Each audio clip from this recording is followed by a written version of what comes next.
L'impuissance sexuelle, c'est un problème de santé auquel de nombreux hommes sont confrontés et dont les causes sont multiples. L'impuissance sexuelle, ses causes, conséquences, sa prise en charge, on en parle dans Capsule Santé. Bonne écoute.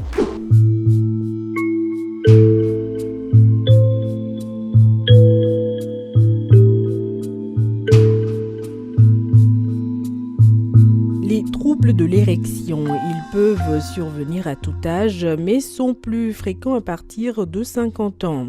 Ces troubles qui touchent un peu plus d'un homme sur 10 au cours de sa vie ont de multiples causes. C'est ce que nous explique le sexologue Jean-Paul Kwame. Pour les causes psychologiques, on va noter la fatigue. La fatigue aujourd'hui, de nos jours, est un véritable tue-l'amour. Un homme à qui on demande d'être beau, endurant, élégant, riche et viril va finalement perdre des points au lit, je dirais, ou même socialement. Nous avons l'anxiété, les factures à payer, la maison à payer, l'école des enfants, la nourriture, tout ça. Les charges au quotidien pèsent énormément. Les gens ne se rendent pas compte de l'état de santé, des exigences qu'on plaque aux hommes.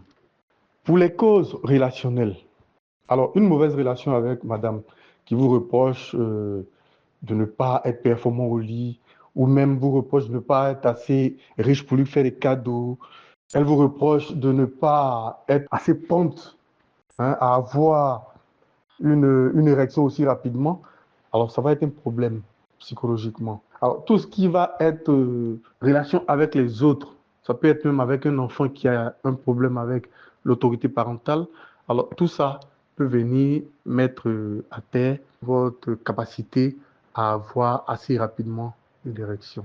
Pour les causes physiologiques, nous avons le diabète ou le début d'un diabète, l'hypertension ou le début de l'hypertension. Et les deux que je viens de citer sont des problèmes pour la sexualité. Leurs médicaments, qui sont censés être des solutions, vont doublement venir créer des problèmes de libido. La prise de drogue ou encore la consommation d'alcool et le tabagisme sont également des facteurs favorisant la survenue d'un trouble de l'érection.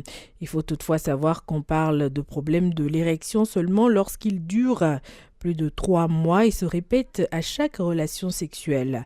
Il faut donc différencier ces troubles d'une éventuelle panne d'érection temporaire. Alors à partir de quand faut-il s'inquiéter et consulter et comment se fait la prise en charge ?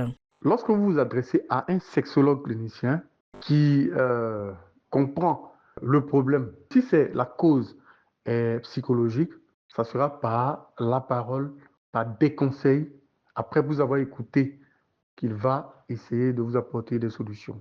Si la cause est médicamenteuse, moi par exemple, je propose toujours du persil et de l'ail pour nettoyer le corps pendant à peu près 2 semaines.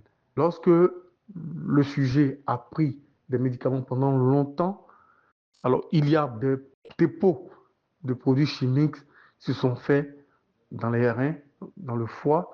On va procéder de façon biologique, naturelle, pour faire le nettoyage. Si la cause est physiologique, on va lui proposer des médicaments. Les médicaments, quand je dis médicaments, il ne s'agit pas de pilules bleues vendues à la pharmacie, mais on va opter pour une réparation au lieu de solutions instantanées. Pour éviter de se retrouver dans une situation de faiblesse sexuelle, des solutions existent. Le sexologue Jean-Paul Kwame attire notamment l'attention sur l'alimentation. Lorsqu'on est jeune, on a tendance à être dans la comparaison après avoir regardé 2, 3 films pornographiques. Et on n'a pas de problème, mais on va en chercher les problèmes en prenant des facilitateurs d'érection qui peuvent s'avérer dangereux à la longue. Je dis bien à la longue. Il y a aussi la consommation d'huile, de gras, la consommation à long terme, de façon continue, de tout ce qui est en conserve. Il faut opter plus pour la banane qui est riche en potassium, un peu plus d'ananas. Non seulement il tue les bactéries, mais il vous aide à nettoyer tout ce qui est imperfection dans le corps. Il faut éviter de la sédentarité, Il faut faire beaucoup de sport. Et c'est valable pour les deux sexes. Faites beaucoup de sport, surtout au soleil, parce que le soleil va nourrir les os et le sang de vitamine D, qui est vraiment important pour le renforcement des os, mais aussi pour la bonne marche de la sexualité. DW. Capsule santé, deuxième partie, on continue de parler de faiblesse sexuelle chez l'homme. On va se rendre à présent au Cameroun, où selon les statistiques, nombreux sont les hommes qui souffrent de faiblesse sexuelle, mais rares sont ceux qui osent en parler. Derrière le silence et les regards fuyants, des hommes souffrent parfois jusqu'à mettre leur santé en danger en se tournant vers certains remèdes.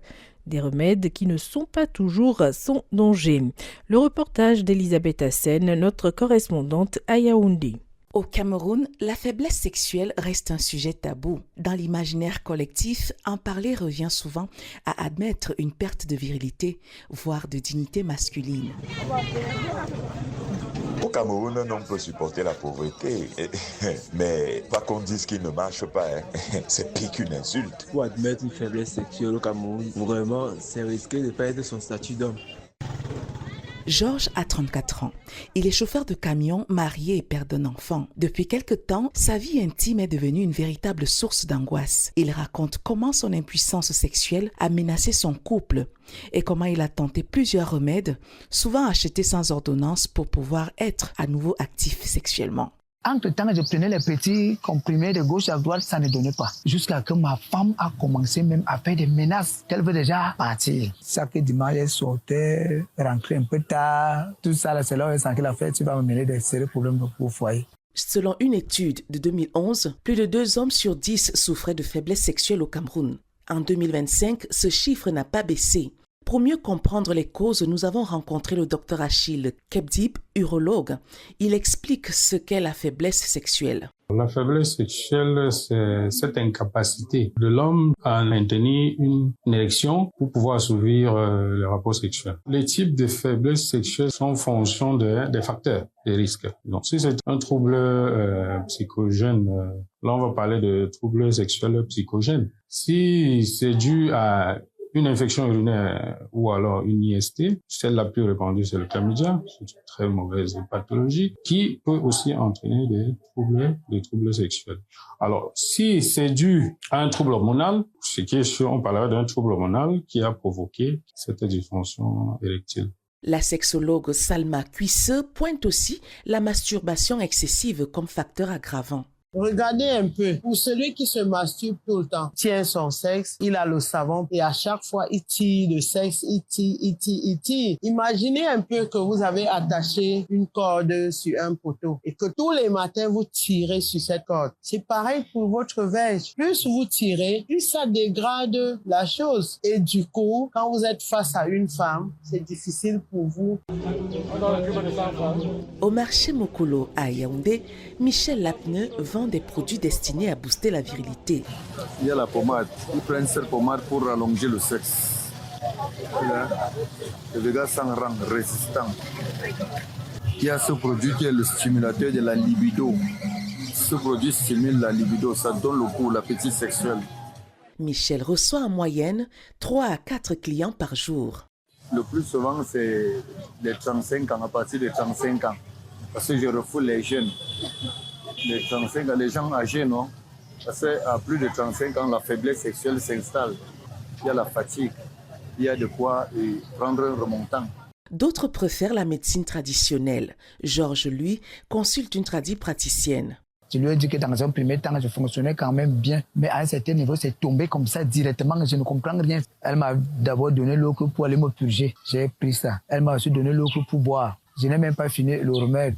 Un jour, je suis comme ça là couché, je commence à sentir comment je rêve. Quand je me réveille comme ça là, je sens comment mon truc est devenu que je pouvais encore faire quelque chose. Muriel, une tradithérapeute, promet de nettoyer le corps en profondeur. Je vais devoir vous expliquer. Il y a 2 sortes de faiblesses sexuelles. Il y a ceux qui sont nés avec, il y a ceux qui deviennent. Bon, maintenant, celui qui est né avec, il ne peut pas connaître si c'était bon, si c'était mauvais. Bon, maintenant, celui qui est devenu, il ressent qu'il devient plus fort qu'avant. Quand je te donne le médicament, ça te nettoie, ça lave la ceinture rénale, ça lave la colonne vertébrale, ça purifie le sang. Ça fait que maintenant que tu deviens même plus robuste, tu deviens fort en haut et en bas. Ce marché de la virilité est en pleine expansion, mais attention, Derrière les promesses miracles, il y a de nombreux charlatans. Les spécialistes, eux, insistent sur un point. Le bon traitement dépend de la cause réelle du problème. Dr Achille Kebdib. Le traitement approprié est fonction de l'étiologie. Quand je dis de l'étiologie, donc de la source qui a provoqué cette dysfonction érectile. Si on rehausse le taux de testostérone par des médicaments, alors le patient pourra retrouver une érection normale. Accepter qu'on souffre, c'est le premier pas vers la guérison. Et pour traiter la faiblesse sexuelle, des solutions existent. Encore faut-il faire le bon choix, celui d'un spécialiste de santé. Elisabeth Hassen, à Yaoundé pour la Deutsche Welle. Et c'est avec ce reportage au Cameroun que prend fin ce numéro de Capsule Santé que vous pouvez retrouver à tout moment sur notre site internet dw.com/français et les différentes plateformes de podcast.